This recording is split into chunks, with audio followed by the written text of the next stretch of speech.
Hi friend, कहानी story किताब number 1 में आपका स्वागत है। कहानी अच्छी लगी तो लाइक भी कर देना। तो चलते हैं कहानी की ओर। बहुत समय पहले की बात है। यूरोप महाद्वीप के जर्मनी देश में एक पति और पत्नी रहा करते थे। दोनों का एक दूसरे के सिवा और कोई नहीं था। विवाह के कई वर्षों उपरांत भी उनकी कोई संतान नहीं हुई। समय इसी प्रकार से गुजर रहा था कि अचानक एक दिन स्त्री को अपनी कोख में संतान की अनुभूति हुई और गर्भावस्था के दौरान उसको कुछ इस प्रकार महसूस हुआ कि उसको रेपंजेल नामक शाक खानी चाहिए। आसपास वह शाक कहीं भी उपलब्ध नहीं थी। पति पत्नी एक जादूगरनी के बगीचे के समीप ही रहते थे। पत्नी के मन की बात जब पति ने सुनी तो पति ने उससे वादा किया कि वह उसके लिए रेपंजेल नाम की वह शाक साथ लेकर आएगा। बगीचे में चोरी से घुसकर उसने वह शाक अपनी पत्नी के लिए तोड़ी और ये क्रम कई दिनों तक चलता रहा। एक दिन बगीचे की मालकिन जादूगरनी ने, जिसका नाम डैम गोथेल था, उसे यह चोरी करते हुए देख लिया और जादूगरनी ने पति को बंधक बना लिया। पति जादूगरनी के सामने बहुत गिड़गिड़ाया और अंततः जादूगरनी एक शर्त पर वह शाक उसकी पत्नी के लिए देने के लिए राजी हो गई। शर्त ये थी कि संतान के जन्म के बाद वह उसे जादूगरनी को सौंप देगा। मायूस मन से पति ने उसकी वह बात मान ली और बच्चे के जन्म होते ही उसने जादूगरनी के हाथों अपनी पुत्री को सौंप दिया। जादूगरनी ने अत्यंत मनोयोग से उसकी पुत्री का पालन पोषण किया और उसका नाम उसी शाक के नाम पर रेपंजेल रखा। रेपंजेल एक अत्यंत रूपवती कन्या के रूप में धीरे धीरे विकसित होने लगी। उसके सुनहरे बाल और अद्वितीय रूप की चर्चा आसपास की जगह पर धीमे धीमे से फैलने लगी। कन्या के 12 वर्ष के होते ही जादूगरनी डैम गोथेल ने उसको एक ऐसी मीनार में कैद कर दिया जिसमें न तो कोई दरवाजा था और न चढ़ने के लिए ही कोई सीढ़ी। इसमें एक ऊंचे स्थान पर एक कमरा था जिसमें कि केवल एक खिड़की थी। जादूगरनी अपनी जादुई शक्तियों के माध्यम से छोटी बच्ची तक पहुंचती और हर दिन उससे मिलने के लिए दिन के समय जरूर जाती।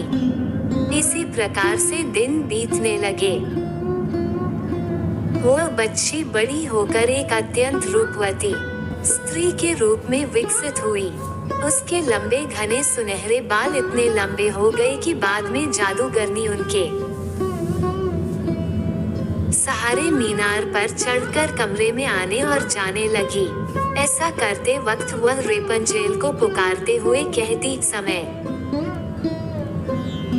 इसी तरह से गुजरता गया और एक दिन किसी राज्य का राजकुमार घूमते घूमते उसी क्षेत्र में आ गया जहां पर रेपंजेल उस मीनार में रहती थी। रेपंजेल की आवाज में अद्वितीय मिठास थी। जब वह गाती थी तो जैसे समय ठहर जाता था। एक दिन राजकुमार को टहलते टहलते एक मधुर आवाज सुनाई पड़ी। वह आवाज कहाँ से आ रही है ये जानने के लिए जब राजकुमार मीनार के पास गया तो उसे दिखाई पड़ा कि एक ऊंची मीनार के ऊपर कमरे में एक सुंदर रूपवती स्त्री रहती है। उसकी इस मीठी आवाज को सुनकर राजकुमार उसकी तरफ अत्यंत आकर्षित हुआ और वह अपनी उत्सुकता पर काबू नहीं रख सका। उसने मन में ठान ली कि वह इस बंद मीनार में रहने वाली स्त्री, जिसकी आवाज इतनी मधुर है, के विषय में जान के ही रहेगा। एक दिन जब दिन के समय जादूगरनी रेपंजेल से मिलने के लिए आई तो उसने जादूगरनी को वह शब्द कहते और बालों के जरिए ऊपर चढ़ते हुए लिया। राजकुमार ने इसी प्रकार जब रात के समय रेपंजेल को पुकारा तो उसने उसे आने के लिए मीनार के सहारे अपने बालों को लटका दिया। राजकुमार ऊपर जाकर रेपंजेल से मिला। रेपंजेल और राजकुमार एक दूसरे से प्रेम करने लगे थे। दोनों ने मिलते ही एक दूसरे को पसंद कर लिया था और वो एक दूसरे के लिए के अंतरंग सहचर बन गए। अतः राजकुमार ने रेपंजेल के सामने विवाह का प्रस्ताव रखा। रेपंजेल इस पर सहमत हुई और दोनों का मिलना जुलना धीमे धीमे बढ़ने लगा। जादूगरनी डैम गोथेल रोज दिन के समय रेपंजेल को मिलने के लिए आया करती थी। राजकुमार और रेपंजेल ने मिलकर एक योजना बनाई कि राजकुमार द्वारा दिए गए रेशम से रेपंजेल एक सीढ़ी बनाएगी जिससे कि वह दोनों उस जगह से भाग सकें। रेपंजेल की मूर्खता के कारण जादूगरनी डैम गोथेल को राजकुमार के रेपंजेल के पास आने और उसके गर्भवती हो जाने का पता चल गया। जादूगरनी डैम गोथेल ने रेपंजेल को मीनार से बाहर निकाल दिया और जंगली जानवरों के बीच से जंगल में विचरने को अकेला छोड़ दिया और वह स्वयं उस मीनार के कमरे में जाकर छुप गई। राजकुमार के चढ़ने के लिए उसने रेपंजेल के बालों को काटकर उन्हें मीनार से बाहर लटका दिया ताकि राजकुमार ऊपर चढ़ सके और उसे कोई शंका ना हो। जब राजकुमार रेपंजेल से मिलने के लिए उस रात आया तो रेपंजेल की जगह जादूगरनी को पाकर वह भयभीत हो गया और मीनार से कूद पड़ा जिससे कि नीचे पड़े कांटों से उसकी दोनों आंखों की रोशनी चली गई। जब राजकुमार नीचे गिरने लगा उसके हाथ में रेपंजेल के कटे हुए बाला गए और रेपंजेल की लंबी बालों की लट राजकुमार के साथ ही नीचे गिर गई। नीचे उतर पाने का कोई अन्य तरीका न होने के कारण जादूगरनी डैम गोथेल उस मीनार में फंस गई और अंततः मृत्यु को प्राप्त हुई। अपनी आंखों और अपनी प्रेमिका को खो देने के बाद राजकुमार निराश होकर अंधा होकर जगह जगह भटकने लगा।